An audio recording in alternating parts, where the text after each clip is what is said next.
ono što je posebno interesantno, to je kada sam razumeo i zapravo da u Knjaževcu i okolini postoji kontinuirani život sa jako bogatim nalazištima više istorijskih slojeva, počeo od neolita pa do danas. Što znači da otprilike nekih 7000 godina vi možete da pratite kontinuitet života na ovim prostorima. To je izuzetno retko i jedna od prednosti ovoga kraja za koju smatram da je ostala negde neprepoznata i nedovoljno iskorišćena. I onog trenutka kada budemo razumeli da je kultura ta koja nama zapravo daje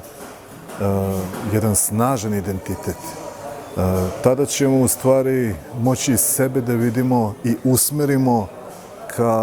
ka današnjici. Zato što vi vidite da je u svakom od tih istorijskih slojeva neko ko je živeo na ovom prostoru želeo da živi baš tu i da mu baš tu bude centar sveta, ako razumete šta hoću da kažem. Pogotovo u ovih posljednjih 25 godina gde vi vidite da posle onih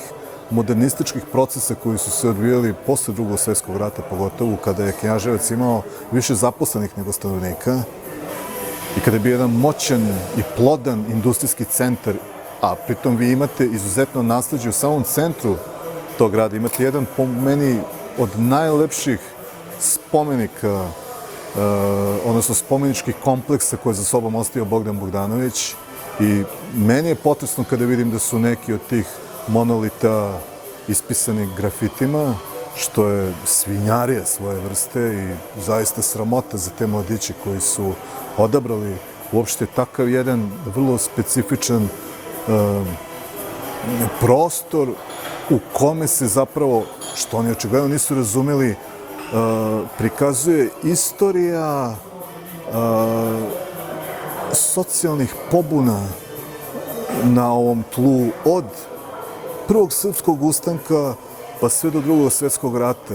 bez ideoloških obeležja. To je prosto jedna posveta slobodarskom duhu ovih krajeva i da neko dođe i ispiše grafite na tako jednom svetom mestu. To je sveto mesto bez obzira što nema ideoloških ili religioznih obeležja, dovoljno govori o ovom vremenu danas. Kada sam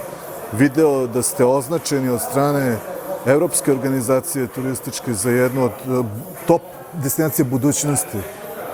iskoristite to, zato što ovo što sam ja video ovde, ok, ako je propala privreda, ako je propala ekonomija, ako je propalo sve, vaša šansa je upravo u kulturi koja je toliko slojevita da traži u stvari jednu vrstu lokal patriotizma, jednog afirmativnog, pozitivnog lokal patriotizma koji bi zapravo ceo ovaj Timočki region, tog Trgoviškog Timoka koji ima taj neverovatno lep, jedinstven mali kanjon, to je mali kanjon Kolorada, tih 40 km od Knjaževca do Kalne ili koliko već ima, ali ima sigurno jedno 20 minuta vožnje,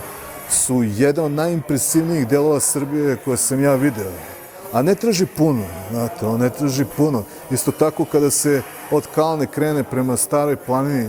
ta sela su isto čudesna, ona su bogata i etnološki i tim geografskim sadržajima koji su zaista jedinstveni. Mislim da prosto treba napraviti sada jedan dugoročni plan, jel da? Nek ide po 5 godina, ali nek to ide po 5 za sledećih 50 godina, da kažemo, ok, mi nismo bogati, ali možemo da probamo da preko fondova izdejstvujemo za ovo, jer kada sam danas išao u ovu dolinu Timoka, kada sam prvi put video, kad se ide prema Ravni, kako se otvara taj prostor, meni je bilo potpuno jasno zašto je tu život među najstarijima na Balkanu. Jer to je područje koje je prosto, kako kažem, ono vrvi od života, iako je on možda na prvi pogled nevidljiv. Ali to je jedna kotlina, u stvari, plitka, koja je tako lepo zaštićena i okružena da mi je jasno da su ljudi koji su tu dolazili videli jednu prirodnu zaštitu koja im je omogućavala, da ovde nije bilo ni mnogo invazija, ovde nije bilo ni, i obično kad su i veliki ratovi, to nekako prođe, znači ovo je jedno zaista jedinstveno područje koje je uspelo da sačuva bitne karakteristike svih tih slojeva koji uopšte nisu ni u kakvom, kako kažem, koliziji ili konfliktu, već vrlo jednostavno proističu jedni iz drugih. I mislim da je to nešto što mene svaki put